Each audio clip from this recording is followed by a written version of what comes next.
அம்மா ராணி, இதெல்லாம் யாரோட வேலைமா? எதுக்காக இதெல்லாம் பண்ணிக்கிட்டு இருக்காங்க? என்ன தாத்தா இப்படி கேக்குறீங்க? எல்லாமே உங்க சொத்துக்காக தான்.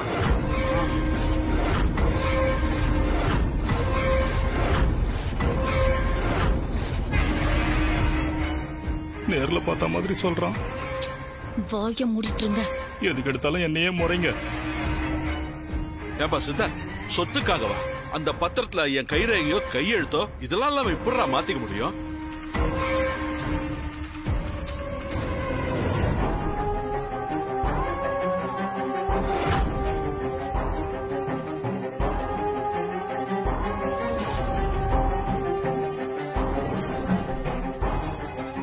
தாத்தா, நாம தான் எதிராளிங்கள சாதாரணமா நினைக்கிறோம்.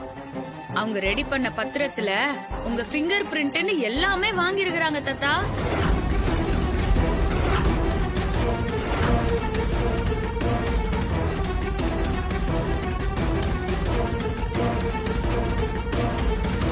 பாருங்க.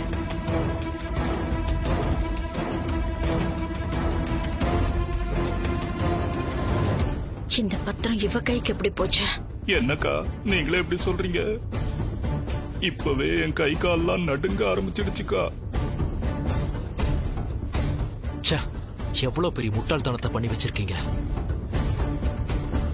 நான் இந்த உலகத்தையே ஆள்றவனா வர்றதுக்காக போராடிக்கிட்டு இருந்தா நீங்க எல்லாரும் பஞ்ச பரதேசி மாதிரி பணத்துக்கு பின்னாடி ஓடிட்டு இருக்கீங்க.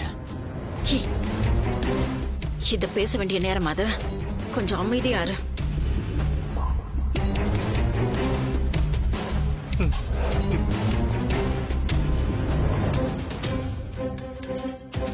தாத்தா, இதுல இருக்கிறது உங்களோட பிங்கர் பிரிண்ட் தானா? ஆமாமா, நான் எந்த பத்திரத்துல பிங்கர் பிரிண்டா கையெழுத்தோ போடவே இல்லையா. இது வெறும் போர்ஜரி வேலையால இருக்கு. தாத்தா, கண்டிப்பா நீங்க இத பண்ணலன்னு எங்க எல்லாருக்குமே தெரியும். இருந்தாலும் நேத்து நைட்டு நானும் ராணியும் ஒருத்தரை மட்டும் போய் பார்க்கலன்னா இந்த உண்மையில எங்களுக்கு தெரிஞ்சிருக்காது.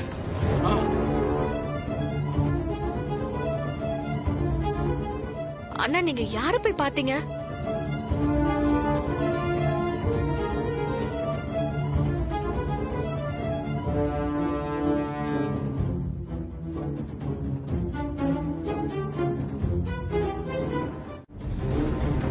தாத்தா உயிரோட இருக்க சொல்லோ அவர் செத்துட்டாருன்னு சொல்லி சர்டிபிகேட் வாங்கி சொத்தை எல்லாம் ஆட்டைய போட ஒரு பெரிய பிளான் நடந்துகுதுன்னா இத என்னால சாதாரணமாலாம் எடுத்துக்க முடியாது.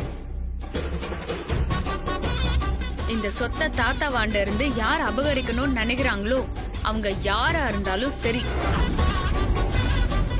அவங்கள இந்த ராணி சும்மா விட மாட்டான். பாவம் சொந்தக்காரங்கலாம் நான் பார்க்கவே மாட்டேன். இத எல்லாருக்கும் சொல்றதுக்காக தான் உங்க எல்லாரையும் நான் இங்க வர சொன்னேன். இத யார் பண்ணிருந்தாலும் சரி, அவங்க எல்லாருக்கும் இந்த ராணி யாருன்னு காட்டுறேன். என் பேத்தியோட கல்யாணம் வச்சிருக்கிற இந்த நேரத்துல இப்படி எல்லாம் பண்றாங்களே, அவங்களெல்லாம் என்னன்னு சொல்ல. விடுங்க தாத்தா.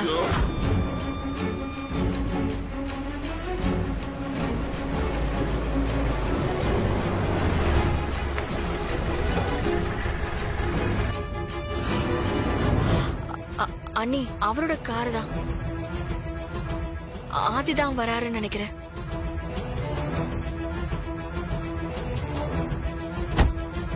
இது பாருங்க, இந்த விஷயம் மாப்பிளைக்கு எதுவும் தெரிய வேணாம். அது கொடுங்க தாத்தா. இந்தாயா.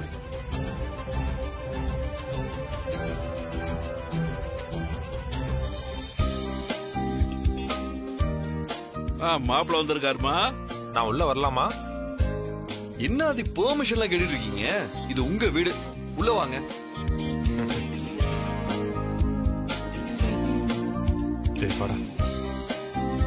நல்லா இருக்கீங்களா மாமா? நல்லா இருப்பா, நல்லா இருக்கு.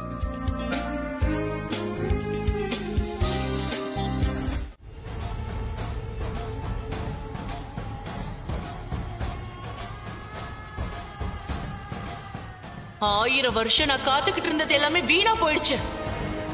அதுவும் இப்ப அந்த சித்தார்த்தை என் வழிக்கு கொண்டு வரதுக்கான போட்ட திட்டம் எல்லாம் பாழா போயிடுச்சு. இனிமே எப்படி நான் என் சூரிய லோகத்தை உயிர்ப்பிப்பேன்?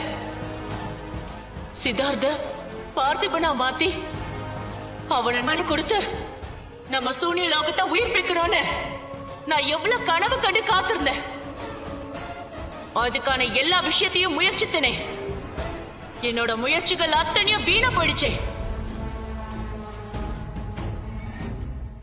எல்லாத்துக்கும் காரணம் அந்த சம்யுக்தா தான். 1000 வருஷத்துக்கு முன்னாடி என்ன தோக்கடிப்புன்னு சொன்னதா அவன் இப்ப செஞ்சிட்டா. ஐயோ, என்னால இதை தாங்கிக்கவே முடியலையே. என்னோட சூனிய லோகமே அழுதுரும் போல இருக்கு. நான் வாழறதே வேண்டாம். இங்கே இப்பவே நான் என் உயிரை விடுறேன். என் தேக உடல்ல இருந்த ஆத்மாவை பிரிச்சு நான் சூனிய லோகத்துல புதைஞ்சு என் முன்னோர்கள் கிட்டயே போறேன். சூடாமணி, அவசரப்படாத. எந்த ஒரு காரியமும் தோல்வியுற்றாலும் முதல்ல நமக்கு நிதானம் தேவை.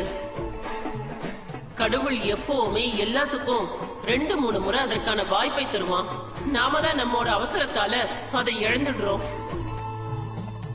நீயும் அதேதான் செய்ய நினைக்கிற சூடாமணி. அப்போ எனக்கு இன்னொரு வாய்ப்பு இருக்கா? ஆமா சூடாமணி. அது என்ன வாய்ப்பு? ராஜ வம்சத்துல பிறந்து அறவழியில நடந்த பார்த்திபனோட அத்தியாயம் தான் முடிஞ்சிருக்கே தவிர அவனோட அம்சத்துல இருக்கிற சித்தார்த் இன்னும் உயிரோட தானே இருக்கான்.